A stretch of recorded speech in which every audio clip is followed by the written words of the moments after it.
This is a Dragon Blazer production, and I am the little boogeyman. All right.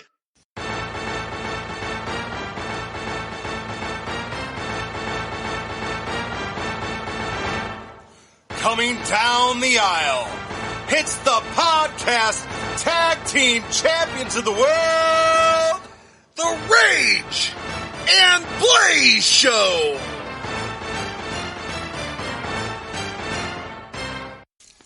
Welcome to another exciting episode of the Rage and Blaze Show. I'm Rage. And I'm Blaze. And today we're going to go back to 1993 to revisit SummerSlam. Yes, we are. Yes, we are. Because the WWE deciding to do a promo with, or however you want to call it, promote. They wanted to promote Army of the Dead from Netflix. So the show starts out with Batista voicing over, the beginning of the show, showing clips of what's been going on in wrestling, but also showing clips of the zombies and the action movie that's premiering on Netflix. But here's the problem. They took it a little too far. So the lumberjack match between Damian Priest and The Miz, the lumberjacks were zombies. I really don't know what to say. This pay-per-view, in my opinion, was not that good of a pay-per-view. I hated the name. I'll just be straight up honest. Just call the damn thing Backlash. We've had a Backlash for years. Why did you have to get complicated and be like, well, this is WrestleMania? This name, this show did not deserve the WrestleMania name plate to it. Because, well, number one, you had 5 title matches and only 1 title change. And that was the tag team titles. But then you couldn't just let Rey Mysterio and Dominic Mysterio win the tag team titles. You had to make Dominic wait in the back for the majority of the show, and you had to bring him out at the end of the match to have some final minute heroics and win the titles that way. So it was pretty much a handicap match. So not sure what the reasoning for that was. And then, of course, the title matches were okay. But,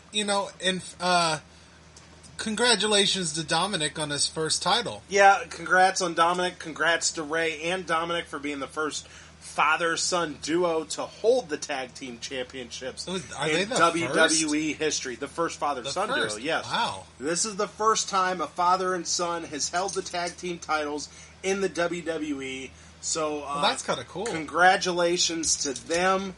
I know they're not the first family members to hold the tag team titles, of course, but they are the first father-son duo. Well, how many brothers have we had come out there as tag team? Well, if you think about it, how many father-son duos wrestle at the same time? Yeah, I mean, if you really think about it. Usually when a son comes in to wrestle, their father comes in maybe to manage, but not to really be they're normally already retired. Yeah, they're usually already retired. So this just happens to be that Rey Mysterio has found the same fountain of youth that Tom Brady has found and has continued to wrestle into his son's career, which is what Tom Brady, I think, is trying to wait for, is so he can be the first NFL quarterback to throw a touchdown pass to his son or something. Well, I think that's what's going on here. Well, does he have sons? I don't know. Does he have girls or sons? I'm not the one that likes Tom freaking Brady. I'm not 100% sure his children's situation. And I think we need to double check that because have we gotten a paternity test? Are we positive Dominic is not Eddie Guerrero's son? He does do the frog splash. I think that's an ode to his real father. Eerily the same way as Eddie. I don't know. Anyhow, you're stirring up the pot here. So anyhow, it's going down in history as a first father-son duo. But back to the zombie lumberjack match. It was pretty fucking cheesy. Poor Miz got eaten up by zombies at the end. Miz got eaten up. John Morrison got pulled down and supposedly eaten up, Yes. but then he was on Monday Night Raw the next night unscathed, so not sure what to make of that. But it was just... It was terrible. It was bad. And here's the difference. What AEW did, they screwed up the camera work or not the painting stunt, on this. The stunt was just not done very well. It was not done well. This was booked this way. booked this to be zombie lumberjacks. Zombies. Now here's the thing. This is not the first time we've gotten zombies in the WWE. This is not the first time. If you all remember the ECW zombie. Yeah. Who sadly passed away in 2015, so he was not able to make an appearance with the rest of these zombies. Yeah, it's a shame. He definitely missed his calling here. But I will say, if eagle-eyed viewers would have noticed, there was a famous zombie in the group of zombies. Now, I don't know if there was any more than the one, but Scotty Too Hottie was one of the lumberjack zombies. So, just to let you know, Scotty Too Hottie was a lumberjack zombie in this lumberjack match. So, that was... I did not notice that. Yes, that was pretty interesting. I didn't notice it myself, but the internet is an amazing place full of information. Well, and they definitely talked about this match I lot. I have a surprise for you, Rage. We have, right here on the Rage and Blaze show, one of the lumberjacks to talk to in an interview. Oh my gosh! Oh my gosh, yeah, it's so exciting. This is amazing to have an actual WWE superstar zombie on our podcast. Okay, so ask whatever you want. First question to the WWE zombie is, what does a WWE superstar taste like? Brains. That is amazing! Brains! Dear Lord, that's exactly what I thought it would taste like, is fucking brains!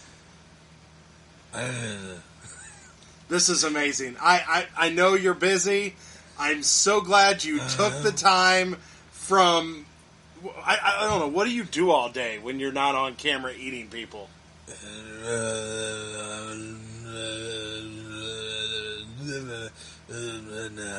Play Left 4 Dead. Oh my gosh, it sounded like you said you lay around being left for dead. No. Play Left 4 Dead.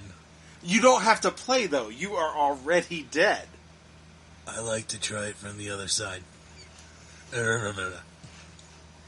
Okay, well, thank you for your time, WWE superstar zombie. This is amazing. I can't believe we got an actual current WWE superstar on our show. We have had a past WWE superstar on our show before, but this is the first time. I don't know. Maybe you are a past superstar. Did they renew your contract, or was this a one-and-done deal? Will we be seeing more of you, or was this kind of dead on arrival? I find offensive your joke. Everybody's too sensitive these days, even the fucking undead. We are PC zombies. Dear Lord. Okay, so until you... we better stop this before you shut off our podcast, because this is getting about as cheesy as WWE WrestleMania Backlash was. So, I mean, we better kind of cut our losses. We did our zombie bit. Now let's go ahead, go to the past. It is time for SummerSlam! Okay, so the first match of SummerSlam 1993 is Razor Ramon, who is a face now, versus the $1 Million Man, Ted DiBiase, which I'd like to point out this is probably the first time we've seen DiBiase in a long time in singles competition. Yeah, that's true. He's been with IRS for the last few pay-per-views. Yeah, so I don't know if Money Inc. has split or if this is just a singles match. I don't know what's going on here. They didn't really give us any details on a feud here or anything like that. I do know Razor Ramon has now gone face, but other than that, we don't really know the details on why this match is taking place. But I'll definitely look into that and see what's going on here. Yeah. The match itself was pretty good. I thought it was a well-rounded match. It just wasn't, it didn't really jump off the screen or nothing like that. But it was definitely a well done match. No botches, no nothing like that. There wasn't any really huge high spots, any big craziness. But we did get to see, and this is shocking. Have we seen Razor Ramon actually complete a Razor's Edge the whole time we've seen him? Because I feel like every time it gets countered or somebody does something and it never happens, he sets it up, but he never officially does it. Maybe, I think we did maybe the first time. match. Yeah. Maybe the first match we saw Razor Ramon, but we finally get to see him execute the Razor's Edge on Ted DiBiase. So it was just kind of funny that I was happy and surprised about it, because you would have thought we've seen it over and over again, but I think we've only seen it once on our podcast. I think you're right. So due to that fact, I'm going to give this 3.5 Razor's Edge, which is actually more Razor's Edge than I think we've seen on our podcast. Yeah, I'm going to give this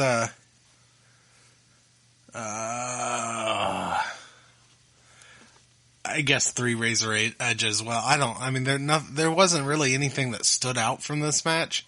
It was fine. 2 wrestlers that I enjoy. I love $1 Million Man. I don't feel like we got as much overselling that we normally get from $1 Million Man in this match, which was kind of disappointing. But it was all right. I mean, it wasn't bad, so I'm going to give it a 3. Okay. Okay, so the next match we have on the card is for the WWF Tag Team Championships. It is the champions, the Steiner brothers, Rick and Scott Steiner, versus the Heavenly Bodies, Jimmy Del Rey and Tom Pritchard, and they have James E. Cornette coming out with them as their manager. I don't know. I've really, really, really enjoyed most of the Steiner brother matches that we have seen. This one was just okay to me with a good finish. I thought the match was just alright, but I thought the finish was really good. It looked like Scott Steiner killed another guy. So that's it. And there was a really cool back body drop that Rick Steiner did right before. Yeah, Scott Steiner. Yeah, it was brutal. Yeah, it was pretty brutal. Really cool. There was 2 moves that make me the feel ending, like not just the final move. Yeah, the ending. There was a lot of action in the ending. I didn't know Jimmy Ray was a wrestler. I remember his song. Are you Jimmy Ray? Are you? Ray just kind of giving me. Who wants to know? Who wants to know about me? So anyhow, there is 2 moves in this match. Like you said, a Rick Steiner belly-to-belly suplex and a Scott Steiner Frankensteiner.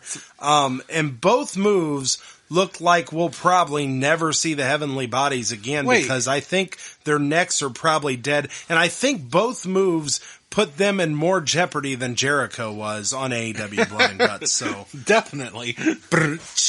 So yeah, I would give this. Now, is it a Frankensteiner when it's in the middle of the ring? I think it's because I thought the Frankensteiner was just the. I thought the Frankensteiner was when he was the top rope.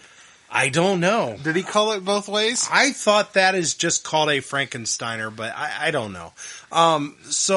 Regardless, I'm giving this match 3 drops on its head. All right. I'm going to give this. Once again, I thought this was a decent match, but like you said, it wasn't super great until the end. And it was pretty short. And it was kind of short. Very short, actually. So, I'm gonna give this 2.5 Burger Kings. Burger Kings. Yeah, so I wanted to mention that out in the crowd, they were showing the crowd, and a lot of people are holding up ugly ass Michigan hats because the Steiner brothers are from Michigan. And, but one of the guys outside the ring, they had some people out there wearing Burger King crowns, which, if you remember from our last podcast, Bret Hart tells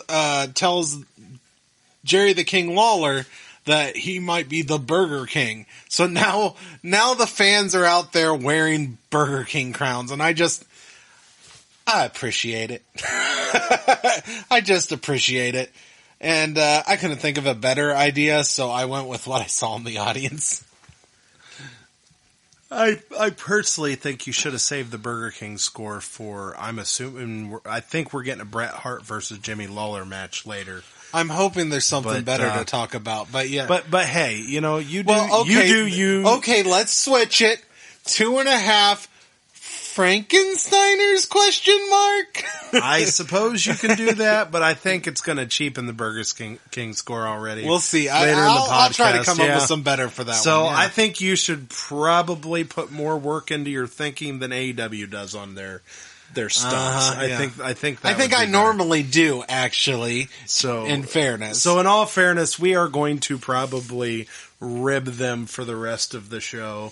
It just feels ribs are McDonald's. Rib is something wrestlers do to one another. So it is like, but the McRib is McDonald's. It doesn't fit the Burger King thing. I'm just saying. On to the next match. Okay, so before the next match, we get a backstage interview with HBK and Diesel. And basically, they're talking about, we're going to settle this once and for all. Who is the greatest Intercontinental Champion of all time? Shawn Michaels or Mr. Perfect? And he said the score will be settled tonight. So we get out there. Shawn comes out. Mr. Perfect comes out. And this match was fantastic. I thought this was a great match. Unfortunately, though, I think this match could have been better than it was. They really were doing something with Shawn where I think they felt like he couldn't win a match clean. He had to win all his matches in some kind of dirty fashion. But the problem with this match is it ended in a countout. I mean, that just drives me nuts, but that's how the match ends. He even has one of the guys running out to him and asking him, "Are you okay with the way this match ended? You know, can you really settle and say that you're the greatest Intercontinental Champion of all time based off the way this match ended?" And HBK basically said, I've just proved my point, you know, I've said all that I need to say, and then kind of walks out with the title. He said the man with the title is the greatest Intercontinental Championship. Right. Champion. So basically, in a nutshell, the match was great. Unfortunately, just the way it ended was just kind of, you know, I guess I just hate when a match ends in a count out. But it is what it is. It's like they felt like back then Shawn couldn't win a match clean. They had to keep doing this. Something happens in every one of Shawn's matches to where he don't win these matches clean. He won it just fine clean. He won with a count out. What do you want from him? Clearly, it's clean. He had a little help from Diesel out there, which, once again, I mean, this is like two of my favorite superstars of all time. Oh, so you don't like the Wonder Years? Have a little help from our friends. So I don't know. I thought there was a lot of really, really good spots in this match. I thought there was a drop kick that almost looked like Mr. Perfect was in like slow motion in midair. Oh yeah, and nice. nailed it on Shawn. Such pun a nice. intended, perfectly. It was like one of the most beautiful drop kicks I think I've ever seen. And it was just a great, great match. Had it not been for the way it ended, I would have gave it a higher score. But for now, I'm going to give this 4 countouts. I think I am not nearly. How many did you give it? 4. 4. Really? Wow. All that bashing, and you give it a 4. No, I'm not bashing the match itself. I'm bashing the end. I know what you're bashing. Okay. See, I feel a little differently about this. I recognize that, wrestling is a storytelling, and this told the story they wanted to tell. Sean has an enforcer. What did you think was going to happen? The enforcer is going to get involved. Sean is a heel. This is what happens when you are a heel, especially when you have a big guy like Diesel on the outside for you. Oh, no. Let me correct any misconception of what I feel of this match. I have no problem with Diesel getting involved. I just would have rather seen it end in a pinfall or submission.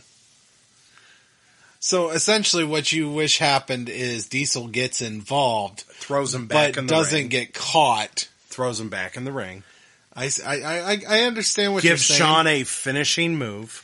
But I feel like 1, 2, 3. I feel like this is the way they did this was to keep Mr. Perfect strong, keep their rivalry going. Oh, I guarantee it. Yeah. Because the whole reason he got counted out is because the referee got knocked down. And that's kind of the weird thing about the way this match ended. He got knocked down. He can't keep counting to 10. But then Diesel attacked Mr. Perfect outside of the ring and caused him to stay out there for the 10 count. But it was almost as soon as the referee got up, like he came to, it's like, I've been counting to 10 in my head this whole time. And then he rang the bell. So when he rang the bell, I thought it was a disqualification. Mr. Perfect was going to win but not get the title because I thought he had saw Diesel attack Mr. Perfect, but instead they said it was a count out. So to me, it was just an odd ending. And I'm not a big fan of countouts to begin with. So to me, I just would prefer him to attack the guy, roll him back in the ring, and give me a more of a finish. I'm just not a fan of countouts. That's it. That's just the main thing. See, I'm not a fan of the way they've done some of the older countouts that we've watched on this podcast, only because they don't make a big deal about it. Like, nowadays, they give the ref a mic and he says those 1, 2. You get to know. I mean, he makes a big spectacle of when he's counting someone out. And a lot of these older matches have had it where they'll get counted out and it just doesn't seem like that's what happened. Yeah, you don't see the referee counting or making a big deal about it. And then when they ring the bell, you're kind of confused. What just happened? So yeah, I agree that maybe it's just the time frame in which we're watching wrestling at this moment. In 1993, they just didn't quite do some of the mannerisms they do today. And maybe that's my problem being a future wrestling star as opposed to, 1993 wrestling star. I'm used to a certain thing. So maybe I'm guilty for that. So, I'm a little bit more forgiving, and I hated those from the past ones we've watched. But this is my point here, is to me, this one's different. This one's different than the past ones we watched. You knew what was going on. There was shenanigans going on, and it told a story. If I don't mind a count out when it makes sense for the story that they're trying to tell. And it was clear they were telling a story that Shawn Michaels kept the title, yes, but it was because he couldn't do it cleanly. He's a heel, and he used his guy. So I don't mind a count out when it's done properly. So for me, this was a great match. The ending didn't bother me like it did you. Now, mind you, we're about to probably do the same grade because I can kind of expected based on your dislike of the ending to go lower. I'm not sure this, in my eyes, this is a 4, and this is not, 4.5. So I'm not going to go higher than you, mainly because I was expecting to go higher based on the way you were talking. But I think this is a 4 match. This is a 4. Have a little help from your friends. 4. Have a little help with your friends. So, yeah, I like it based on the story that it told. Okay? So, I didn't knock points on, but 4 is where I was going anyways. So, that's how I felt. I thought it was a good match, and because the story made sense, and I'll agree with you, it was a little weird, the way the count out happened, that the ref went down, came back up, and still counted. I kind of understand your argument there, but other than that, I understood the story. The story made sense. The story worked for the characters or the wrestlers involved. 4. Okay. Okay, so the next match we have on the card is the 1-2-3 Kid versus IRS. And this storyline has been going where Razor Ramon has kind of turned face. And it's kind of been Razor Ramon and 1-2-3 Kid versus Money Inc. We already had one Razor Ramon versus $1 Million Man match. And now we're having 1-2-3 Kid versus IRS. This was a decent match. Nothing bad about this match. There was a really good, believe it or not, I mean, because we just mentioned one on the last, there was a really good drop kick. Yeah, there was. That 1-2-3 Kid 1-2-3 Kid had done on IRS. I mean, there was a good few spots. It was okay. But it surprised me, the ending, based off the story they've been telling on Monday Night Raw. It surprised me. IRS gave him like a clothesline, and then he pinned him 1-2-3, and it kind of, you know, it kind of ended the really odd, just quick. And the story they're telling is this underdog 1-2-3 Kid, and then the first pay-per-view match they give him. I mean, they've kind of been. Yeah, this is our first making time a big seeing deal. him. Yeah, believe. this is the first time on the podcast. I've been watching him on the Monday Night Raw. He's been on there, but just to see him lose, just was a little shocking to me. Just based off the story they were telling. It was clean. Yeah, it was clean. It was just. Yeah, he didn't get screwed over. There was no shenanigans. Yeah, he just lost. So it was just kind of surprised me the way this match ended, but this match was good. It was a decent match. I'd give it probably 3 late taxes. Yeah, this match was really short. It's not a bad match, but it's also not a match that you're going to write home about.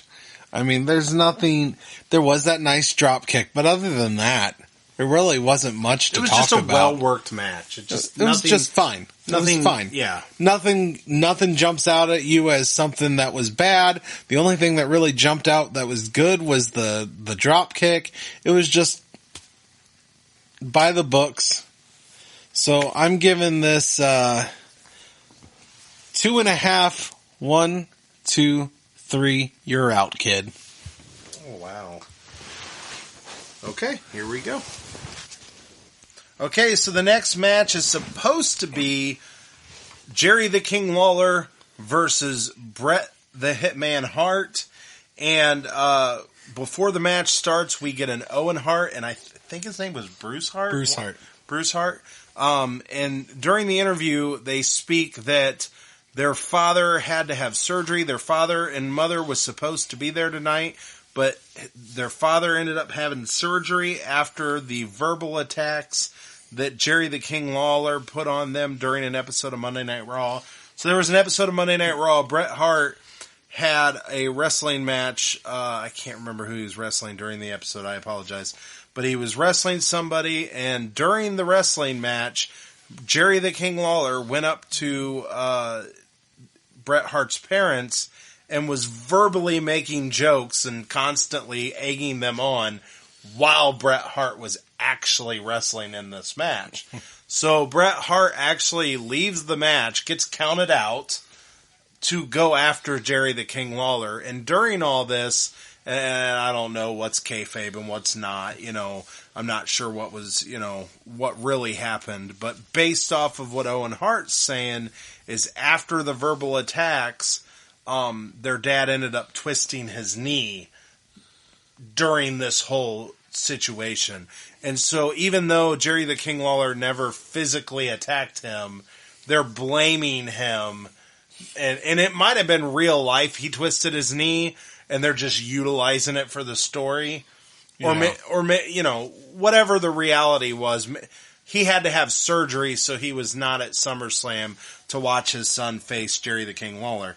So Jerry comes out after this interview in crutches and says that he was in a 10-car pileup and it was this fiery accident and that he messed his knee up, and even though they told him not to show up to the arena, that he needed to go to the hospital, he said, I had to be here, but the doctors won't let me wrestle. He's saying, the doctors say I can't wrestle. So I'm going to bring my ambassador, court jester, Doink the Clown, and he's going to take my spot. I feel like you're not believing Jerry the King Lawler. He is a king. He would never lie to you. Bet you believe everything the government tells you too, don't you? So anyhow, Doink the Clown comes out, throws some confetti at the crowd in a bucket, and then he picks up another bucket, and he throws water this time. No confetti. Throws water at Bruce and Owen Hart. So then the match is already getting fired up because Bruce and Owen Hart try to go and attack him, and then Bret Hart attacks him. This match gets kind of out of control right away, but it was actually a very, very well physical match, and Bret Hart just had this fire lit during this match, and it was just fantastic, beating the holy hell out of Doink the Clown, to be honest with you. A lot of little doinks being hit as well. Yeah, he got attacked in the animal balloons. So that happened. It was just a really, really well done match. I had to, of course, Bret Hart gets the win. I think by submission. No, was it by pin? It was by disqualification.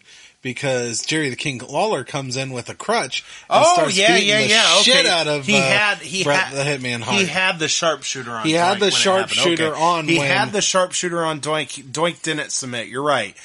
King stopped the match from him submitting.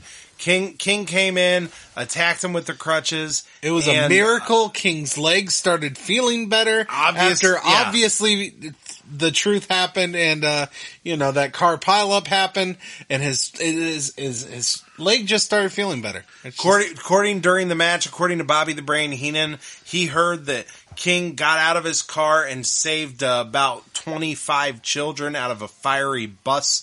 During this, apparently it must have been a pretty Bobby spectacle. Never lies. That's probably what Bobby the Brain must know what's going on, but he's a hero. He's a damn hero, Rage. So anyhow, he attacks Bret Hart. This match ends in disqualification. Bret Hart obviously tries to go after him, but in a surprise move, because back then it really didn't happen a lot with the authority figures. It's nothing like it was now, where there's almost always an authority figure on camera. Jack Tunney made a rare appearance and actually stopped King Lawler from going to the locker room or to the backstage area, and said that now that we can see that clearly your knee is fine, you have to compete in this match and you have to face Bret Hart. So they start a new match. Another good and match. I suppose before we start the new match, the last time I would say I'm giving the Doink Bret Hart match 3.5 animal balloons. I'm also going to give it 3.5. Honk honk. That's the sound of his little doink being hit over and over again. That was all right. Well, that was. I didn't know really what to say after that. Honk honk. That was kind of weird. Okay, fine, whatever. So we'll move on from that. So then we go to the next match, which is Jerry the King Lawler versus Bret the Hitman Hart, and this is not your typical Bret Hart match. This is more of a brawl. But we really have a lot to speak about on this match. So the match starts. They're attacking each other. Bret Hart, right in front of the referee, on the outside of the ring, whacks Jerry the King Lawler with the crutches. Clear as day, no surprise here. Jerry gets the crutches and he attacks Bret Hart right in front of the referee, no problem, whatever. So then the referee gets back into the ring because he kind of followed them outside of the ring for a little while.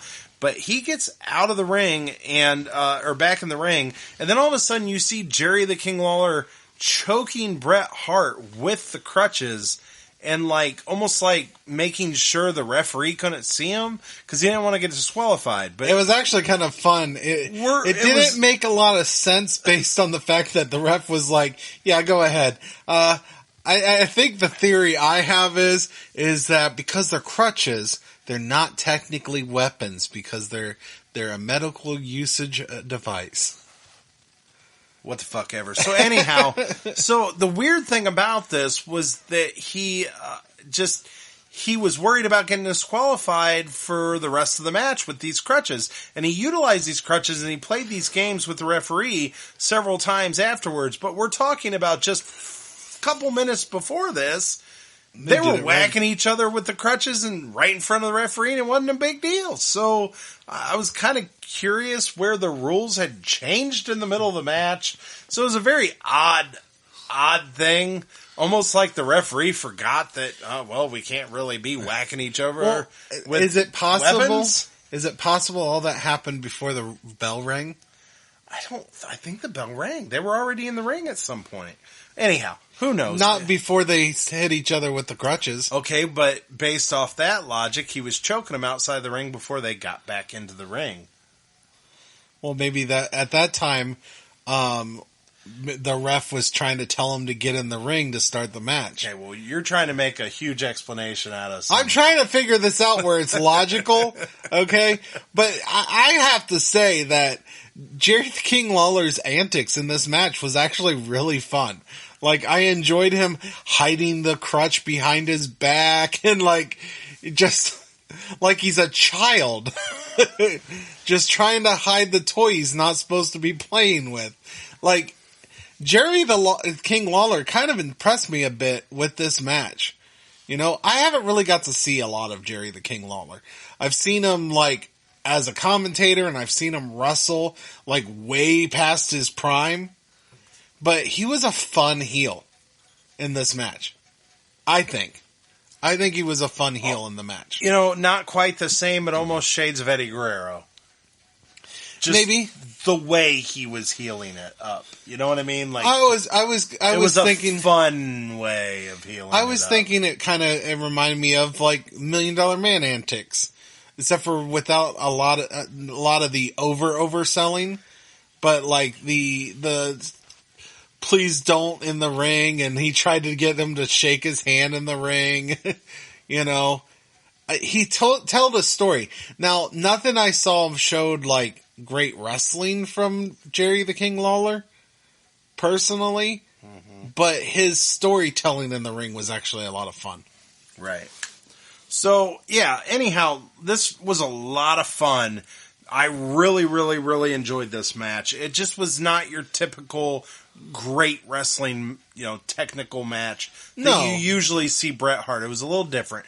But the match ends with him putting King into a sharpshooter, and King does give up. He submits. Pretty quickly. But Bret Hart refuses to give up on the hold. We waited. How long was he in that hold? Several 3, minutes, 4, 5 minutes. Yeah, I would say 4 or 5 minutes passed, and all these referees and officials come in the ring. Pat Patterson. We even had Bruce Hart and Owen Hart eventually get into the ring to convince Bret Hart to remove the hold. And this went on for a real long time. But anyhow, the referee decided to reverse his decision and declare Jerry the King Lawler the winner based off of, I would assume, disqualification. And the true king. And they named him the true king of the WWF. So ultimately, Bret Hart won the match, but they reversed the decision. This was a really fun match. I'm going to have to give this four shots, four crutch shots. How about that? I was going to say 4 toy crutches. Toy crutches. Fair enough. Yeah, because Lawler looked like he was hiding a toy when he was in the ring. Kept trying to hide his little toy crutch. But I thought this was a decent match. Yeah, I thought this was really good. Super fun. What did you give it then? 4 Four toy crutches. 4 toy crutches. So yeah, we both agree on this match. It was really fun, very good. It just a little bit different than what you usually see Bret Hart do, but just a lot more emotional and brutal, I guess. This was a fun feud. This was very entertaining, and it had an interesting end to it as well. Yeah, different than we've ever really. I don't think I've ever seen someone not let go of a hold and then have the decision reversed because they refused to let go of the hold. Right. I think we've seen people like keep the hold for a little while, but I don't think I've ever seen a decision reversed because of that. Yeah. So this was very different, very enjoyable, but yeah, this was a good one. Really kind of up there. Might be the match of the night. I have to weigh my decision. I gave another match a 4 earlier, so really got to think about this one. Yeah. Okay, so the next match on the card is Ludwig Borga versus Marty Jannetty. This is I've been watching wrestling a long time. This is literally the first time I've ever heard of this guy. He also had a promo beforehand. Yes. Where he was bashing Luger, who is not his opponent. Right. He was and talking about some building that we have no idea what was that about, but apparently Luger loves the building. So this might make more sense if we had watched Raw. I did watch Raw. I've never heard of the guy. I am caught up with Raw up until SummerSlam. I stopped watching it because we had to do SummerSlam, and I will try to watch Raw all the way up until our next show, which I assume would be Survivor Series, and I will do that. But I have never heard of this guy, and I've been watching Raw. Luger hasn't been talking about some beat-up building? No. He's been doing the Lex Express. The whole reason the guy brought up the building is he said, this is the America that you think that you love, blah, blah, blah, home of the brave, but this is the home of the welfare. This is pretty much what the Ludwig guy was saying. He's like, this is the home of this is what you, Lex Express is all about, blah, blah, blah, American piece of crap. That was the whole Ludwig thing was, boo on America, boo me because I'm Russian. No, he's not Russian. He wasn't Russian? He is not Russian. If you looked at his outfit that he was wearing, it had the Finland. He's from Finland. Oh, he's Finland. Yeah, he's from Finland. He had the Finland flag. Like his whole identity was that he was from Finland. Had the flag on his trunks, on his where his knees are on his trunks. Yeah, he was wearing a singlet, a two-string singlet. I stand by my accent. That's fair enough. I'm just telling you, he's from I know Finland. what I heard. He's from Finland! He didn't sound like Fit Finley to me.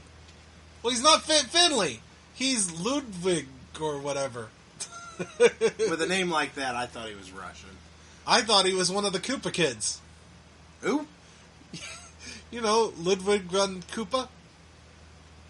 Oh, you're talking Mario Brothers. I'm talking Mario Brothers. On that note, dun dun dun dun dun. Let's score this thing. Oh, whoa. We might have to pay royalties if you continue that song. Oh, yeah. We don't have that I don't know how that works. We don't have that kind of money. We're not trying to... Yeah, I don't have the... Yeah, we've talked about the character. We haven't really talked about the match. The match was... Not good. It just wasn't anything. It was just Ludwig being a big guy. And I guess I'm just going to have this one broken down building. I'm going to do this a half a welfare check. Oh, wow. So does that mean we can't release this podcast till the first of the month?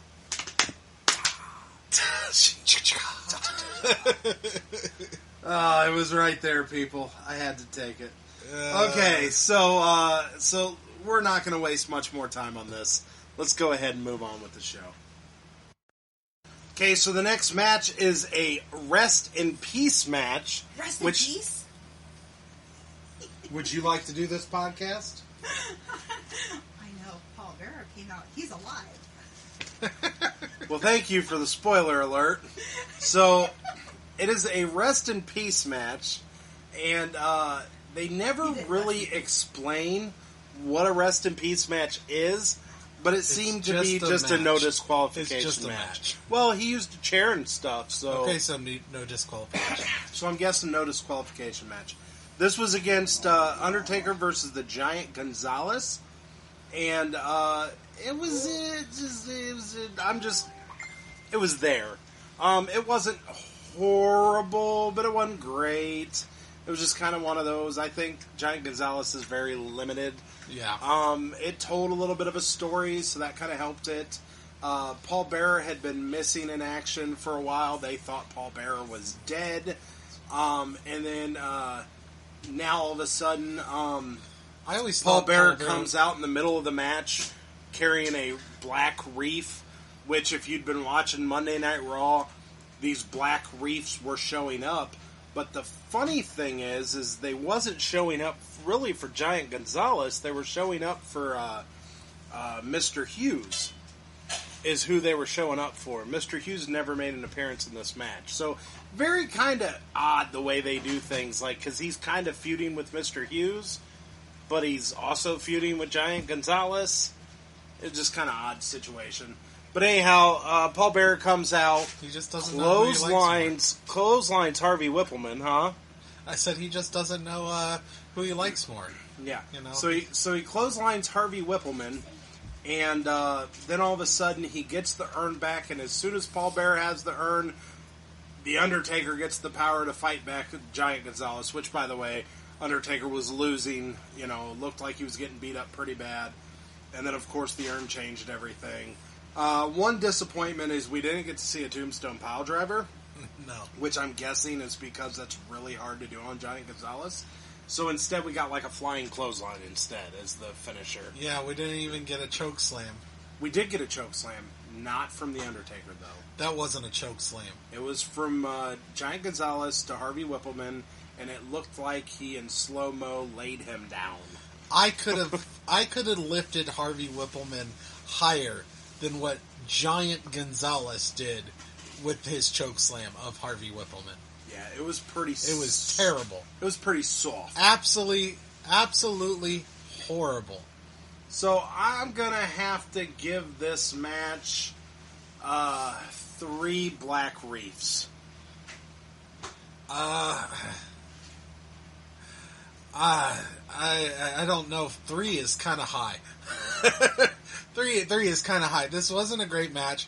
And, you know what? I'm just going to say, I would rather have shitty-ass zombies in wrestling than Giant Gonzalez's shitty-ass outfit. That outfit is horrendous. This is why Giant Gonzalez is not remembered, despite being the tallest wrestler that I think has ever wrestled. I think we looked that up, right? Yeah. Tallest wrestler of all time, and he has the worst outfit. Absolutely terrible. Give me fake zombies before giving me that outfit. And, yeah, this was horrible. Give me, I'm gonna give this, 1.5 half-assed clotheslines. Choke slams. 1.5 half-assed choke slams. Okay. Okay, so the next match. Well, I'm getting ahead of myself. Before the next match, we have an interview with James E. Cornette, Yokozuna, and Mr. Fuji. James E. Cornette talks about how the heavenly bodies were screwed over and that the WWF would be seeing him in court over the results of that match with the Steiner brothers. And then he talks about how same thing's not going to happen to Yokozuna tonight. He's going to take care of business. Oh, in fair, I just want to point out that was a hell of a promo. I thought Jim Cornette killed it. Yeah, he definitely was pretty good on the mic. Well, we already knew he was good on the mic, but he was very quick-witted.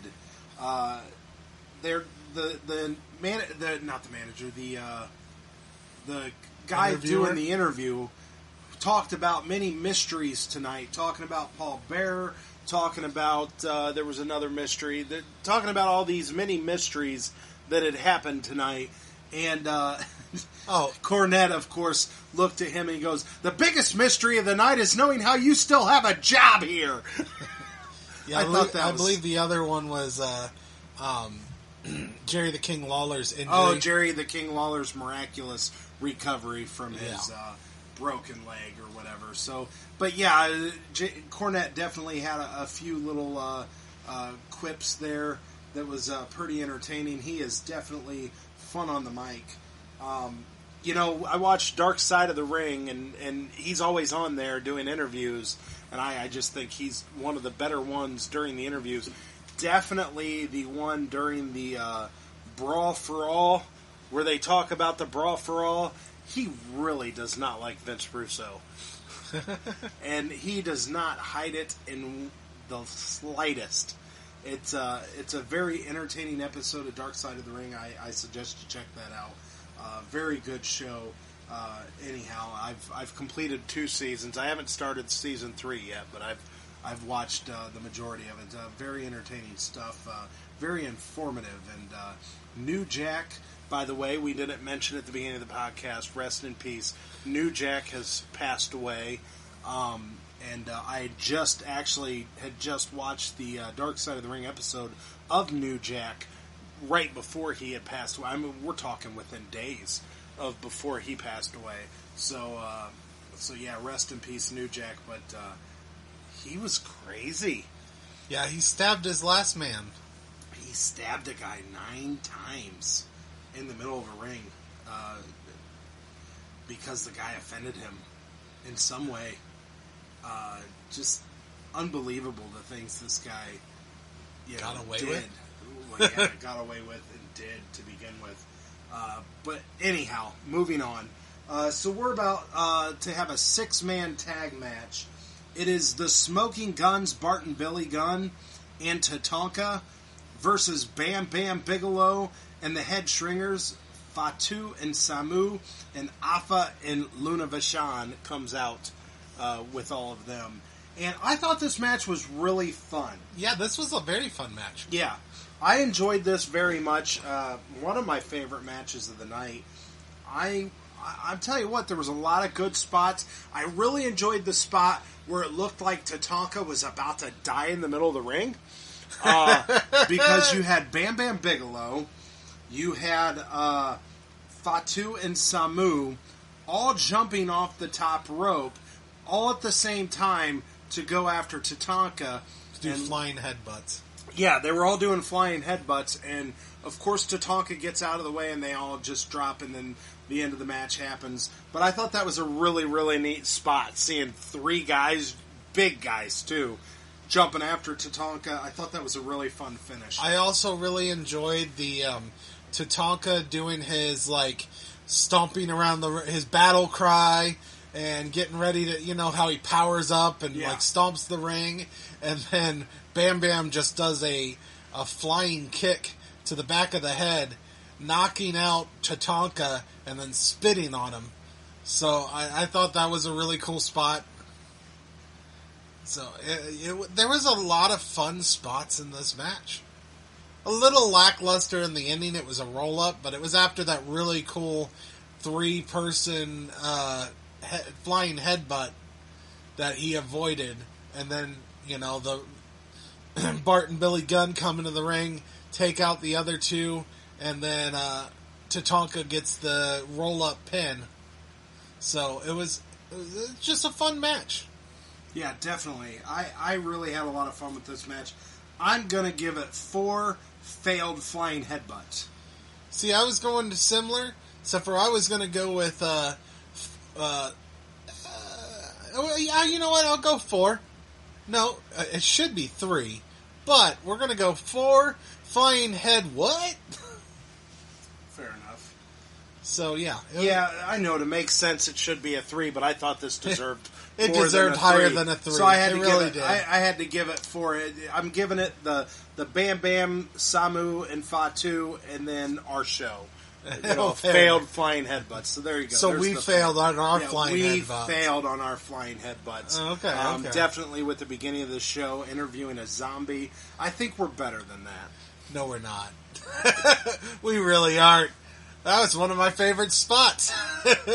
I loved getting to interview a zombie. So anyhow, we'll get back to the action and... I don't think that was the same zombie. That was terrible. No. You're ruining it. Now I agree. We ruined the beginning of the show.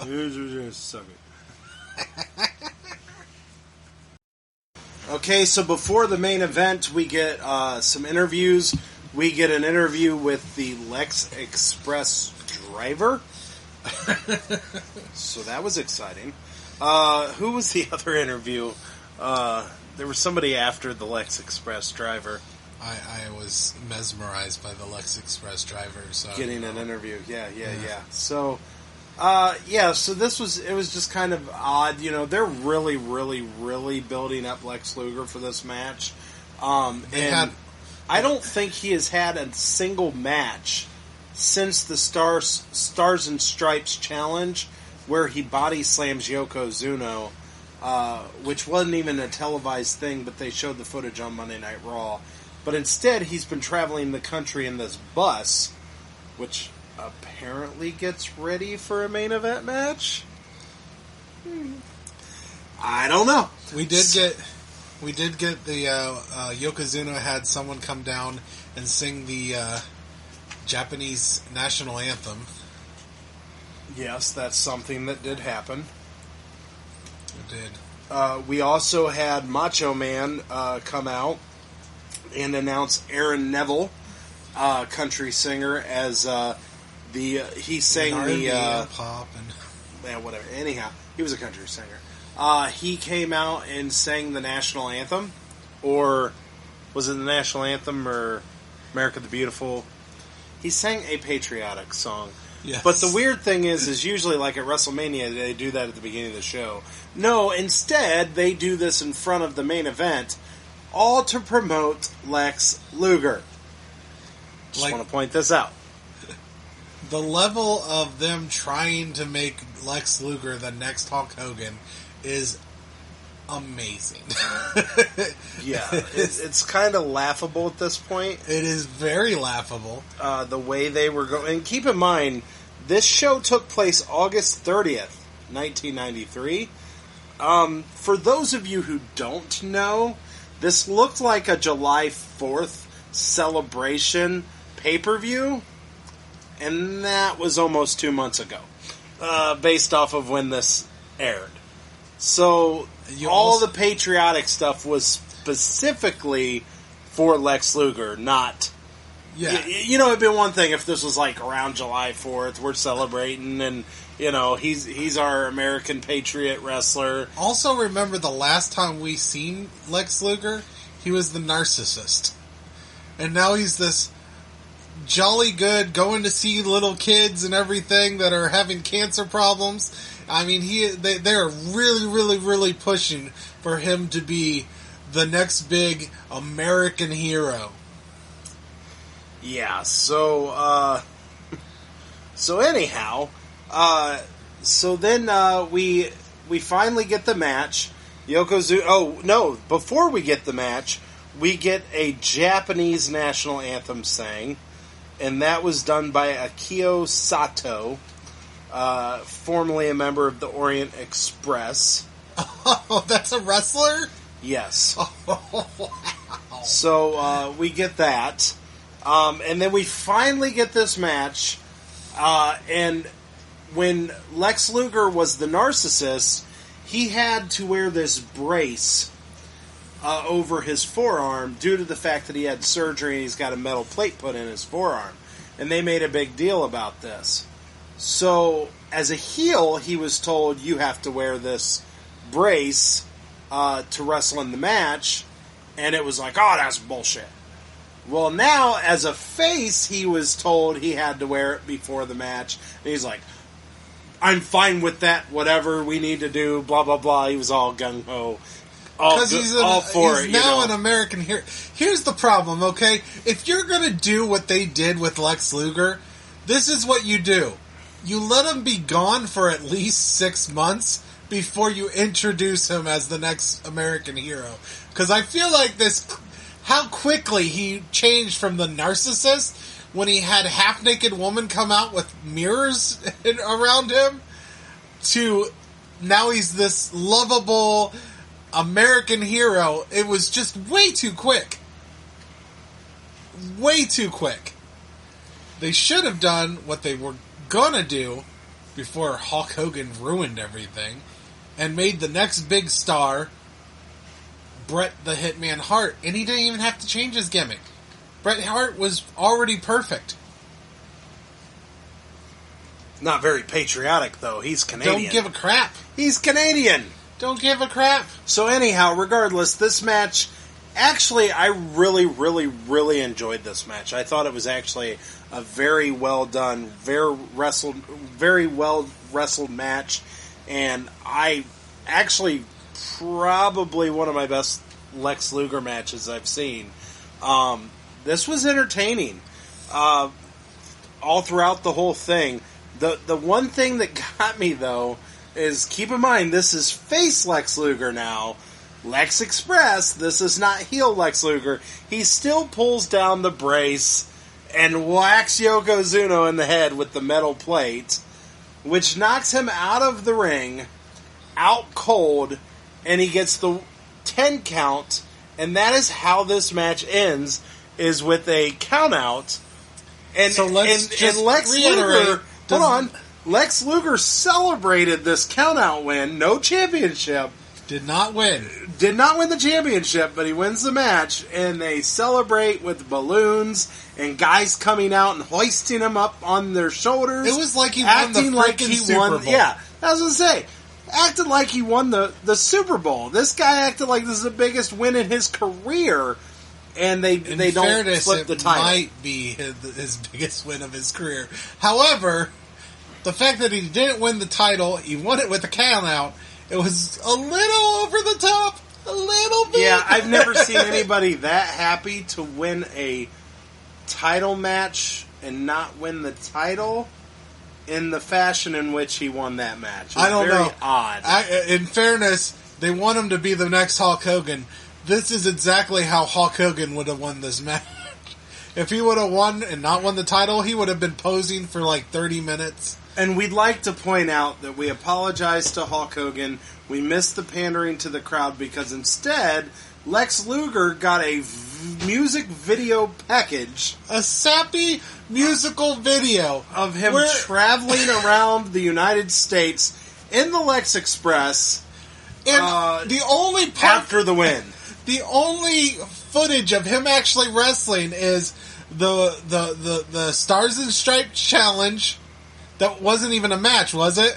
No, it was a body slam challenge. A body slam Stars and Stripes challenge. And footage from this match where he did not win the title.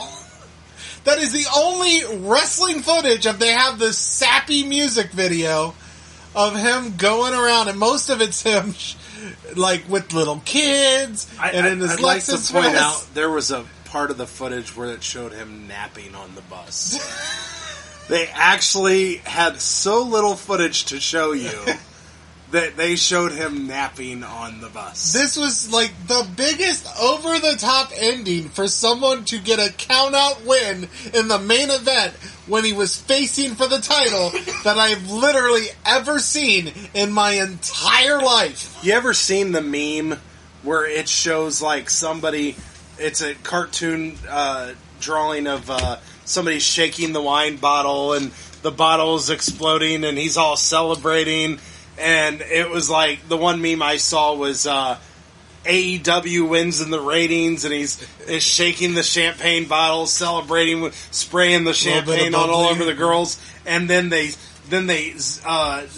unzoom it and it shows SmackDown at number 1, Raw at number 2, and AEW Dynamite at number 3, and they're sitting there celebrating their bronze victory. That's what this reminded me of, was Lex Luger is sitting there celebrating, and you pan out and find out Yokozuna is still the champion, Shawn Michaels is still the Intercontinental Champion, and Lex Luger just won a match by countout. You're in the third spot in the little, the little gold medal pedestal. That is what this reminded me of, was the over-the-top celebration, and you're still nothing. You didn't do a damn thing. You had one damn match that they had to throw in your sappy music video package because they had nothing else. And then keep in mind, he had to cheat to get the count-out victory. He cheated to get the count-out victory. So, actually, the more we talk about it, the more Hulk Hogan he seems. This was amazing. This is an amazing moment in history. Spectacularly terrible. I will say, though, the match itself, which is what I'm grading it on, I would have to give this 4 steel plate in the forearm shots to the head. I forgot about the match because of the rest of the show. Oh, there was also an interview with Lex Luger afterwards where all of them were talking. Yes, all excited. Where they already are setting up his next feud. Now, keep in mind, this man just won against the WWF World Champion by countout, but they're already setting up his next feud with Ludwig von whoever the fuck you are. Yeah, Ludwig whatever his name was, and they're already setting up that he's going to downgrade on his next opponent, Ludwig Borga. But Ludwig Borga already has challenged him while he was in the locker room with his peers, celebrating a count-out win. Now, if I beat the champ in count-out, I would want a rematch for the WWF Championship. You would think that. You would think that. You would think that, but not if you're Lex Luger. He did what he needed to do. He cheated to get a count-out win. This is the happiest I've ever seen a guy end a push. Because he's getting pulled down the card now. He's going to fight Ludwig, whoever the fuck, we don't know who you are. We've never even heard of him, and we've been wrestling fans our whole life. Never even heard the guy. And that's your next challenge. Congratulations, Lex Luger.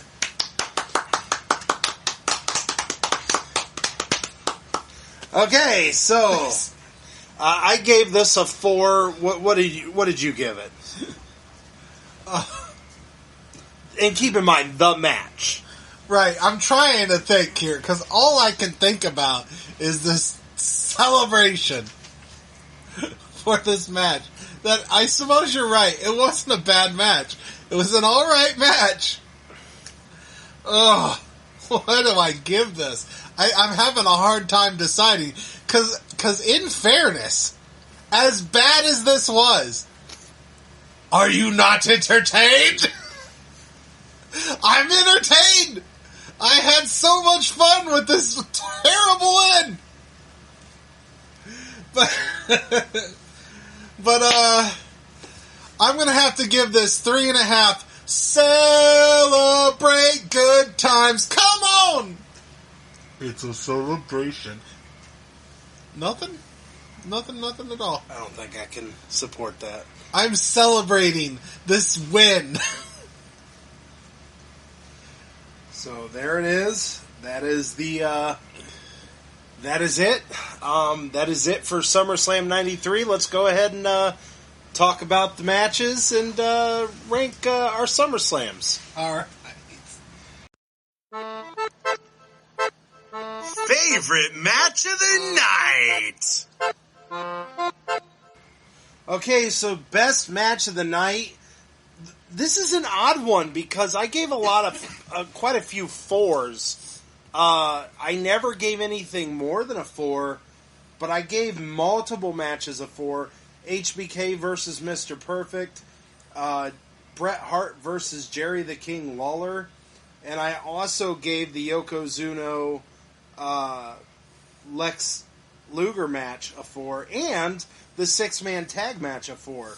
But I'm going to have to go with the one that I'm going to have to go with is the Heartbreak Kid Shawn Michaels versus Mr. Perfect. These are two of the absolute greatest of all time in-ring performers, and it was just a treat to get to see them. If it had a better ending, I think I would have gave it a higher score. So based on that, I'm going to have to give it to HBK Mr. Perfect. I wish we could get a better ending. Wish we could get these two again with an actual pinfall submission and not, I believe it ended in count out, didn't it? Or disqualification or something. The way it ended was just, I think it was a count out. Right. Because Diesel kind of kept Mr. Perfect out on the floor. Right. I'm going to give this, you know what? Congratulations. I'm giving this to Lex Luger versus Yokozuna. Yeah! They were just fantastic. Cue the music. That's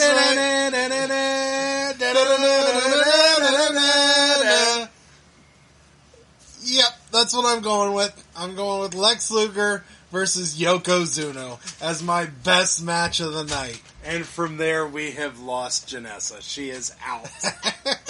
She is out. That was enough. That's all it took. She left the room. We have lost part of our audience due to that little music. Little music. She goes, "Nope, I'm out. I'm out." Okay.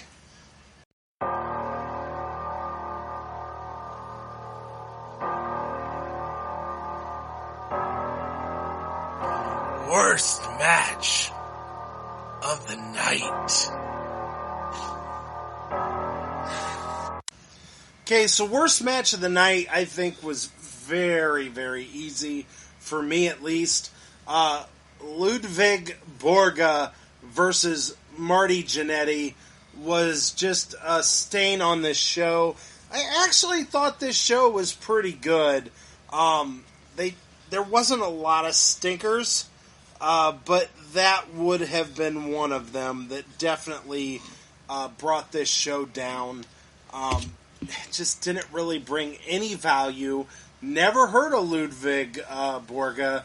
Don't know why I've never heard of him. I'm guessing he doesn't stick around very long because I've never even heard of the guy. Same. And that's sad because... And now he's about to face Lex Luger. It sounds like probably, I would assume Survivor Series, yeah. I bet he faces Lex Luger or a group of them faces Ludwig in a you do have Survivor Macho Series Man there match. and both the Steiner brothers. It would make a lot of sense if they're pushing for a Survivor Series match. Yeah, I think they did kind of set it up, didn't they? They did. So, I don't know, that just was a shit stain on the show. Okay, so my worst match of the night is congratulations, Lex Luger versus Yokozuna. No, that's my worst. What? Match. That's my worst match of the night. Da da da da da da. I'm looking through the rankings of the scores you gave, and that's not adding up. It's adding up in my head because that match was the best match and the worst match based on everything. Okay, well... Tell me I'm wrong! I guess it's America and you have freedom of speech, so God bless you, sir. America. America. Nope, that's my favorite and worst match. It was terrible, and it was great all at the same time. Okay. I stand by it.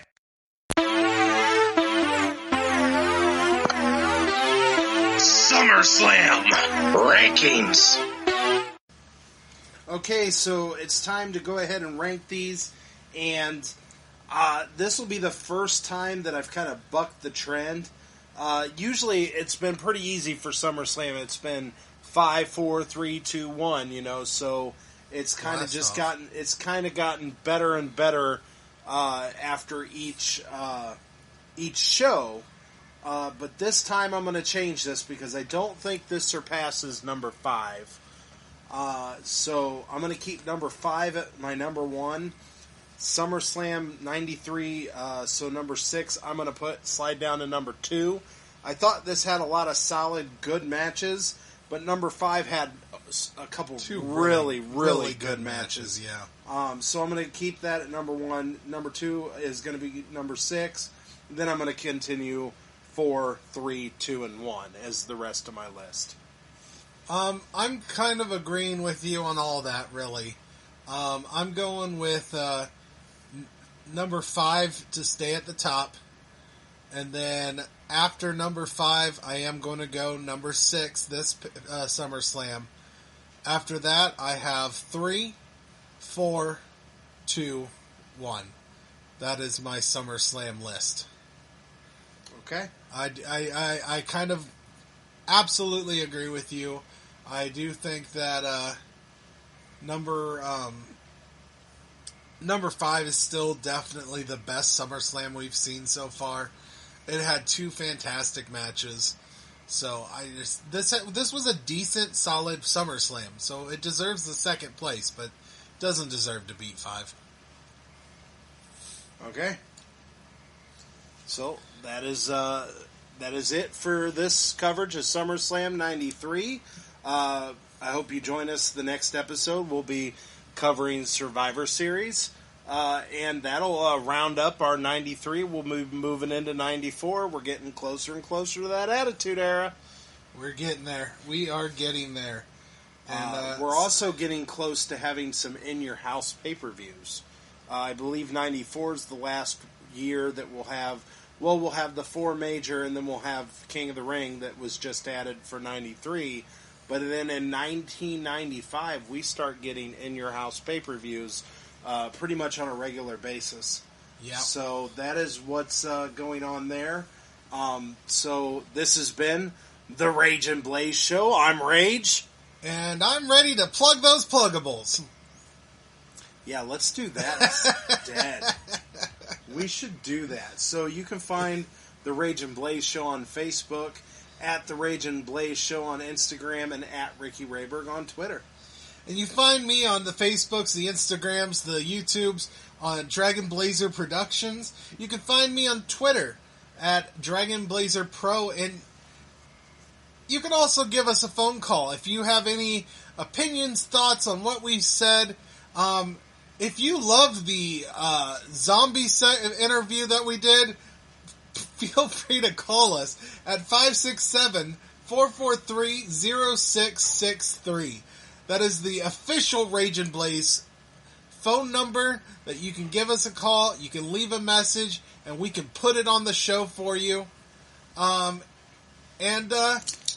If you would be so kind, we have a very serious message and request for you. If you have those iTunes, those iPodcasts, if you have an Apple phone, just get on there. Give us those 5 stars. We really like 5 stars. 5 stars, 5 stars, 5 stars, 5-star WCW champions. We don't care about WCW right now. We're not doing WCW. We're doing WWF. I got excited. But give us those 5 stars. It's 5 stars. Leave a review. Tell us how much you're enjoying the Rage and Blaze show. If you don't like it, lie to us. We love it when you lie. We love it. So get on there. Give us 5 stars. Give us a review. Help us reach out to more people. Now can you dig that? Sucker!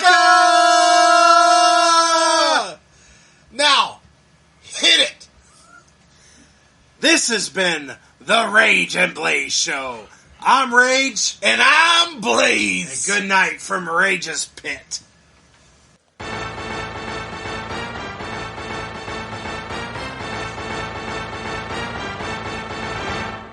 And here is your winners, and still podcast tag team champions of the world, the Rage and Blaze Show. Thank you for listening.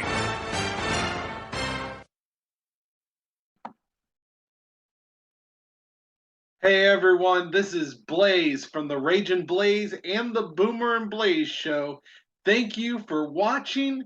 Please like and subscribe for more wrestling content.